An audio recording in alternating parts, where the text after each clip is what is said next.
For the last 30 days, this has been my only phone, the Samsung Galaxy Z Fold 7, and my relationship with it has been complicated.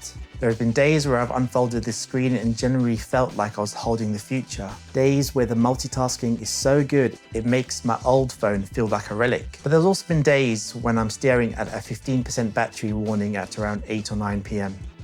feeling that familiar anxiety. Days where I've zoomed in on a photo of my family and felt a disappointment, thinking my old slab phone would have nailed this shot. After 7 generations, Samsung has made this its boldest move yet. They've played a gambit, sacrificing some of their most loyal fans, the S Pen power users, the Zoom fanatics, in a quest to build a foldable for everyone else. So has it worked? Is this the first fold that's actually going to be worth its staggering price tag? Today, we're not just going to go through a spec sheet. I'm going to talk you through a month of real-world use, the good, the bad, and the brutally honest truth about where this phone soars and where it still falls short. By the end, you'll know if Samsung's Gambit is a checkmate or a catastrophic blunder. Let's get into it.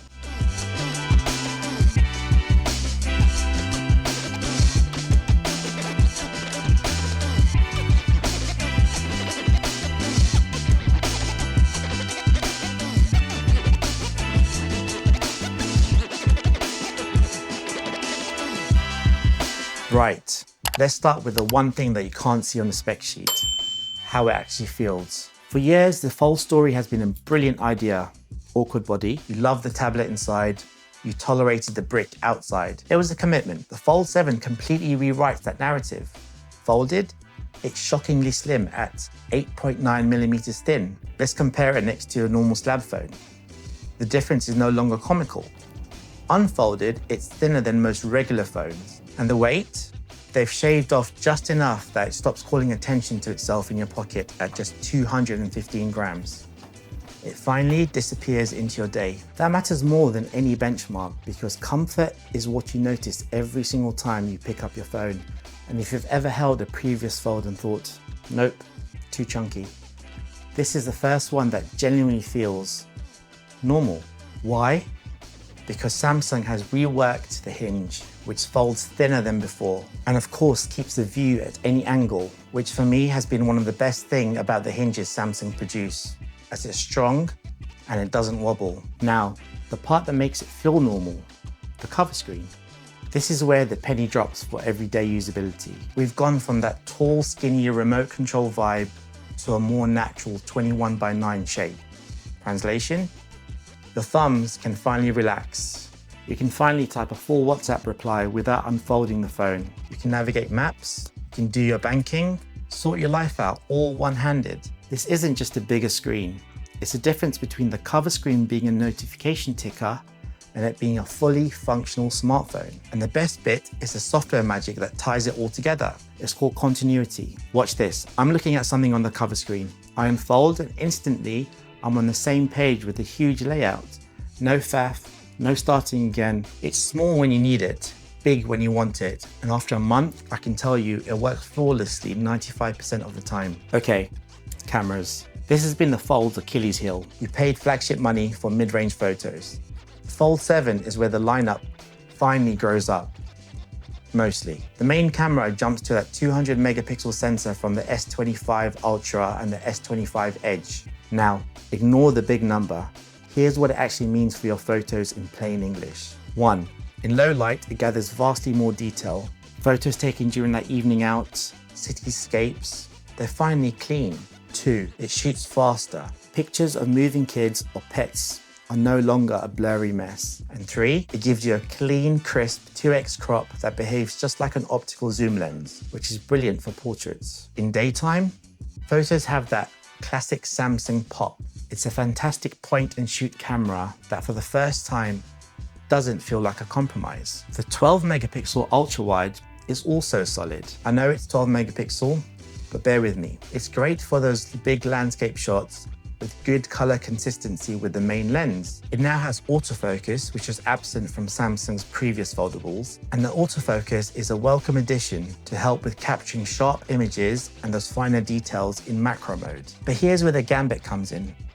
To get this phone razor thin, something had to give, and that something was the zoom. The telephoto lens is a standard 3x optical zoom. It's fine for portraits and reading a sign across the street, but if you're used to the incredible 5x or 10x periscope zooms on other flagships, you will feel this loss keenly. This is the trade-off. You cannot have a slim design and a periscope lens. Physics, right? Not yet anyway. So if you're a parent who loves zooming in at the school play or a travel photographer who lives at 10x, this omission due to current physics is one you'll probably want to think about. Selfies are a huge improvement. Both the cover and inner screen now use a normal 10 megapixel camera. Samsung ditched the blurry, hazy under display camera. And thank goodness for that. I don't think the technology is there just yet. Video calls are sharper, selfies are cleaner. Quality beats novelty every time. Although both selfie cameras on the inside and outside are identical, the inner one has a wider field of view, so you can capture more people in those group selfie shots, which is a nice bonus. It just makes it slightly more difficult to kind of hold the camera with one hand while doing a selfie shot with a group. So the camera story is this: a genuinely flagship main sensor paired with good, but not class-leading supporting lenses. It's a huge step up, but it's not the no-compromise system you get on a top-tier slab phone, which is fair enough. Performance next, and then we need to talk about what powers it all. The Samsung Galaxy Fold 7 runs Qualcomm's latest top chip, Snapdragon's 8 Elite, customized for Galaxy, running at 38% faster processing than the previous Fold 6. Simple version, it's incredibly fast and remarkably efficient. Apps launch instantly, games are buttery smooth, and the big screen multitasking is a joy. The taskbar is brilliant. Dragging apps into split screen feels second nature. This is what the big display was always meant for, and the hardware has finally caught up. It's genuinely productive, but all that power, all those pixels, they need juice. This is where the internet gets a bit noisy. And frankly, my biggest concerns lie. The battery is 4,400 milliamp hours. That's only 100 milliamp hours more than the Galaxy Flip 7. On paper, that looks small. In reality, it lives on a knife's edge. For the past month, I've consistently been getting between 4 hours and 4.5 hours of screen on time. Let me be clear, on a light day, mostly using the cover screen for messages and calls, you will get through the day no problem at all. But on a slightly heavier day, a day where I'm on the train, using the main screen to watch Netflix, then using it for an hour to edit a document and answer emails, then navigating with Google Maps, maybe taking a few pictures, using 5G and 4G signal most of the day rather than being on Wi-Fi, I'm reaching for a charger by early evening. That is the reality. For a phone that costs this much, having to even think about your battery by early evening feels like a miss. Now, a quick public service announcement. If you set up your phone using a clone tool like Smart Switch or just using a cable and the battery feels a bit off, consider a clean setup. Sometimes baggage comes across from your old phone, background apps, old settings, tiny gremlins. A fresh start often fixes battery drain. Not glamorous advice, but it does work. Let's get back to it. Which brings us to charging. It's 25 watts wired. Is it the fastest? No. It's fine. A 30-minute top-up will get you from 20 to around 60%, which is enough to see you through the evening. When competitors are offering charging that's twice or thrice as fast on phones that are £600-700 or dollars less, fine feels a little underwhelming. So let's zoom out. Why did Samsung make these choices? Because the competition finally woke up. Honor, OnePlus, Vivo, Huawei, they arrived with featherweight bodies and big batteries. Fold 6 suddenly felt like a dinosaur. So Samsung changed its strategy. This is the King's Gambit. The gain was comfort and mainstream appeal. They chased a slim, lightweight design and usable outer screen. They succeeded. The gain was also a flagship main camera. They finally gave the Fold a camera worthy of the price. But to achieve that, they had to make some sacrifices. The sacrifice was the periscope zoom. We've talked about this. It's the price of thinness. Is that even a word? The sacrifice was battery supremacy. A smaller battery was necessary to cut weight and size, considering the fact that Samsung, Apple, Google, some of the larger brands within the Western market aren't moving to a silicon carbon battery. And the biggest sacrifice? The S Pen. It doesn't work here. Not sold separately, not with a special case, it is gone. To make the screen assembly this thin, Samsung had to physically remove the digitizer layer.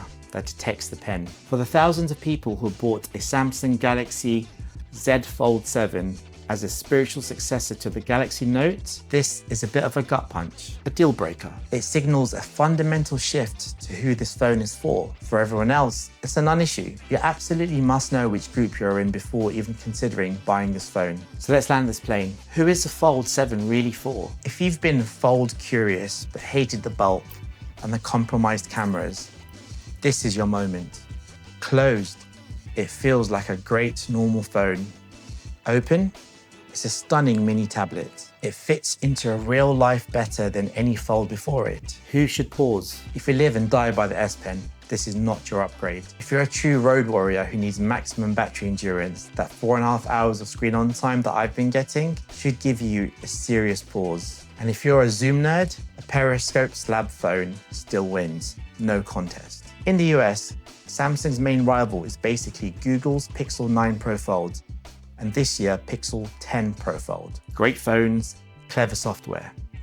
But on build and polish, the Fold 7 still feels more refined to me. So in the States, it's not a hard choice. In the UK and Europe, it's a different game. You've got more competition. Phones like the Honor Magic V5 offer serious bang for your buck, like offering larger battery, stylus support, to name a few. If you want value without giving up on the big screen experience, they're definitely worth a look. Shameless plug, if you'd like to see that review, click the pop-up coming up now. In Asia, the field is packed. Huawei, Oppo, Honor, Vivo.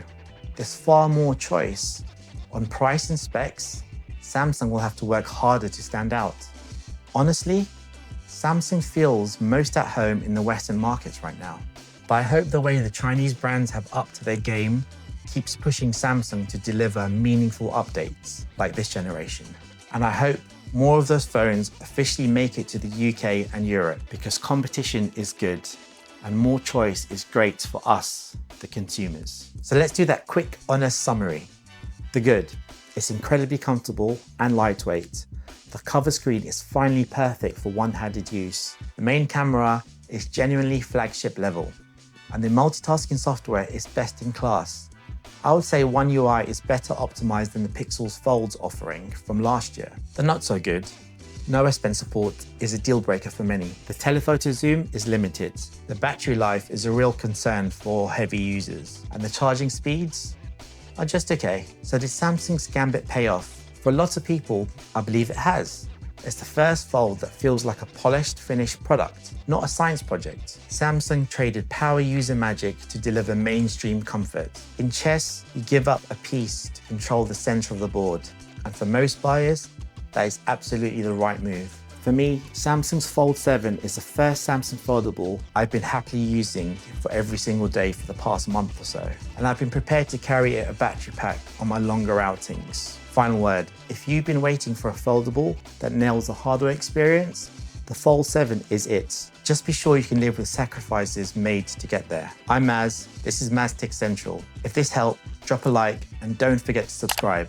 And please let me know your real world battery life in the comments. I'll see you in the next one. Take care.